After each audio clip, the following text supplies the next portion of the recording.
Hello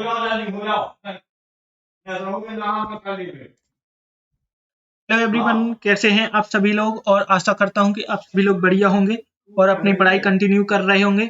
इसके just पहले के लेक्चर में तो जो है हमने जैन धर्म के बारे में सियादवाद तक के सिद्धांत को समझ लिया था, ठीक है। और आज हम उसके आगे पढ़ने वाले हैं जैन धर्म को।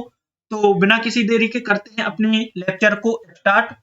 और यदि आपने हमारे चैनल सुवर्टी क्लासेस को अभी सब्सक्राइब नहीं किया है तो सब्सक्राइब जरूर कर लें, साथ ही साथ बेल आइकन को जरूर दबाएं, जिससे अपनी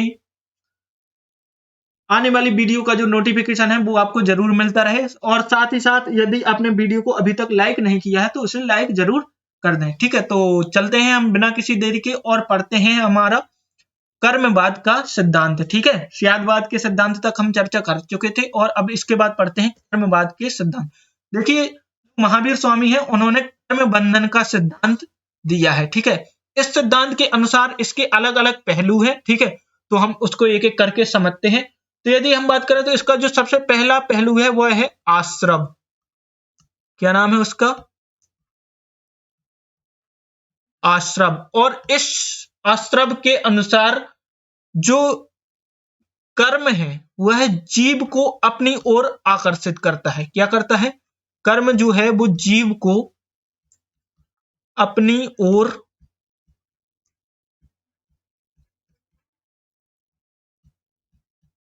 आकर्षित करता है, ठीक है। इसके बाद यदि हम बात करें अगले इसके पहलू की, तो जो अगला इसका जो पहलू है वह है क्या?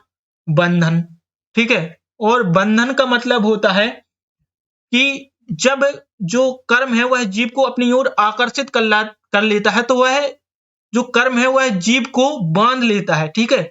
क्या कर लेता है? बांध लेता है और जीव को मुक्त नहीं होने देता, मतलब जीव उन्हीं कर्मों में फंसा रहता है, ठीक है। इसके बाद यदि हम बात करें अगले पहलू की, तो जो अगला पहलू है वह है संवर, ठीक है। क्या है? संवर, ठीक है। और संवर का मतलब होता है कि कर्म का जीव की ओर प्रवाह रोकना, ठीक है। मतलब इसका मतलब है कि अब जो मनुष्य है वो इस जो कर्म बंधन का सिद्धांत है इससे अगर मुक्त होना चाहता है तो वह संवर का अनुपालन करे, ठीक है। और संवर के अंतर्गत वह क्या करता है? तो वह जीव का मतलब वह जीव अपने प्रति कर्म के प्रभाव को रोक देता है, कर्म के प्रवाह को रोक देता है, ठीक है। इसके बाद यदि हम बात करें अगले पक्ष की, तो जो अगला है वह है निर्जरा, ठीक है। और निर्जरा का मतलब होता है कि अवशिष्ट कर्म समाप्त हो जाना। अवशिष्ट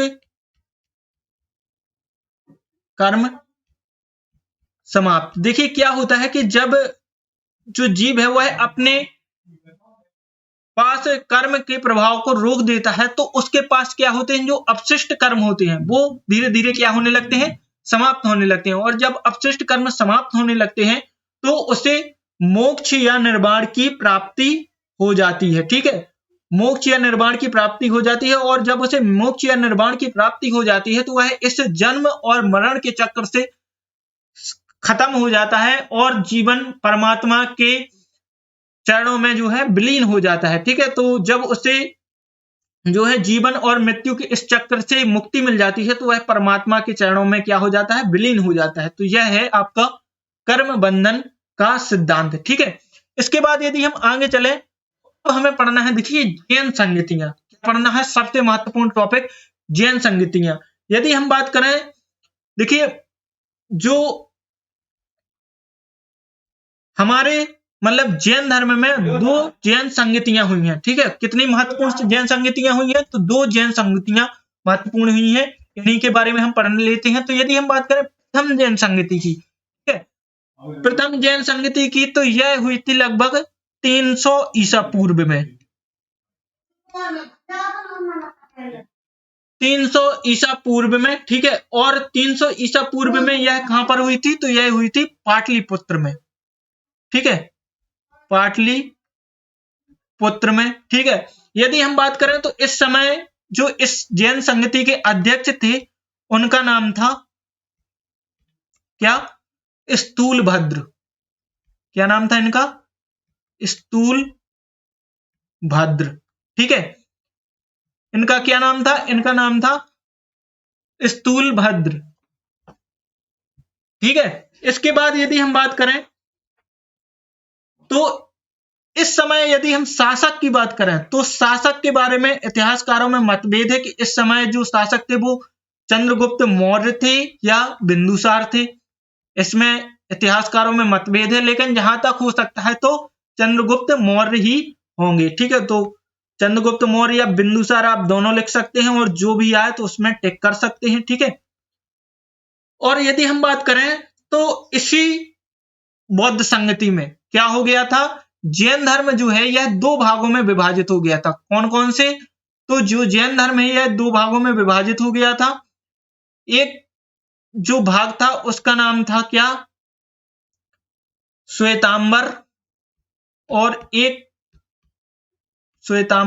एक भाग का नाम था दिगंबर। मतलब जैन धर्म दो शाखाओं में विभाजित हो गया था। ठीक है, क्या हुआ था कि 298 ईसा पूर्व के आसपास, ठीक है, पाटलिपुत्र नगर में बहुत अधिक मतलब सूखा पड़ा। ठीक है, और पाटलिपुत्र में जैसे ही बहुत अधिक सूखा पड़ा तो इस कारण से वह कुछ जो अनुयायी थे वह दिगंबर के साथ कर्नाटक के बेलगोला में चले गए थे। ठीक है, और जो कुछ अनुयायी थे वह जो है स्थूलभद्र के साथ मगध में ही रुक गए थे। ठीक है, और जब ये जो दिगंबर जो भद्रबाहु के साथ श्रवण बेलगोला में गए थे, जब वो वापस लौटे तो उनके मध्य और स्थूलभद्र के मध्य बहुत बड़ा मतभेद हो गया, और मतभेद इतना अधिक बढ़ गया कि जो जैन धर्म है यह दो भागों में विभाजित हो गया।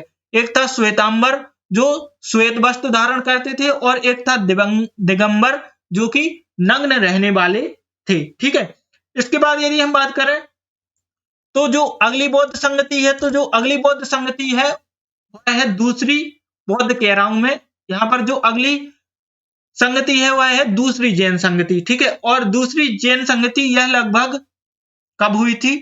तो यह लगभग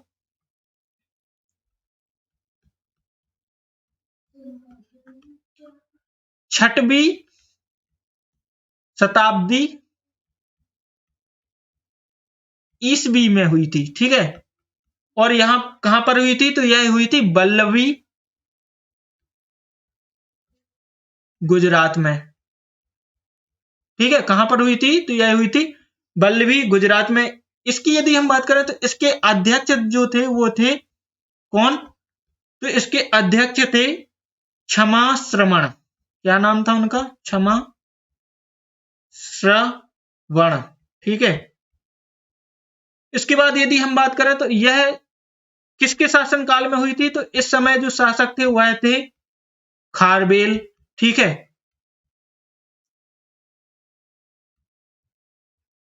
खारबेल इस समय शासक थे।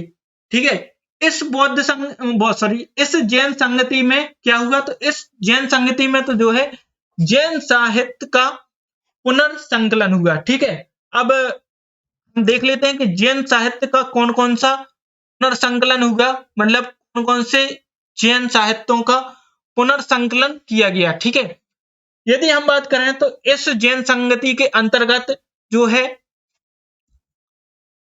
12 अंग, ठीक है, ये जैन ग्रंथ है। ठीक है, 12 अंग, 12 उपांग,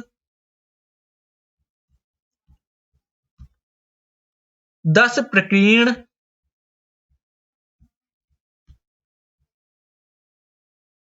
6 छेद सूत्र, 4 मूल सूत्र और एक अनुयोग सूत्र। एक अनुयोग सूत्र का क्या हुआ? संकलन हुआ। संकलन का मतलब होता है कि जो ग्रंथ अलग अलग हैं उनको इकट्ठा करके जोड़ दिया गया। ठीक है, जबकि रचना का मतलब होता है कि किसी नई चीज को निर्माण करना। ठीक है, तो इन ग्रंथों का संकलन किया गया। यदि हम बात करें जैन साहित्य की, तो जैन साहित्य को कहा जाता है क्या? आगम। क्या कहा जाता है? संपूर्ण जैन साहित्य को क्या कहा जाता है? तो इनको कहा जाता है आगम।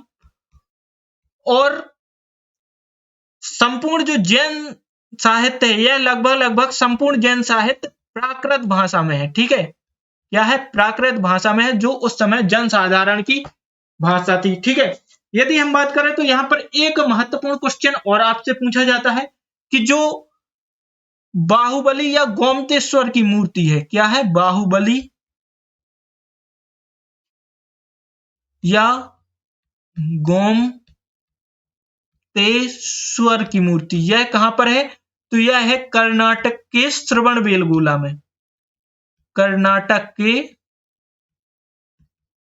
श्रवणबेलगोला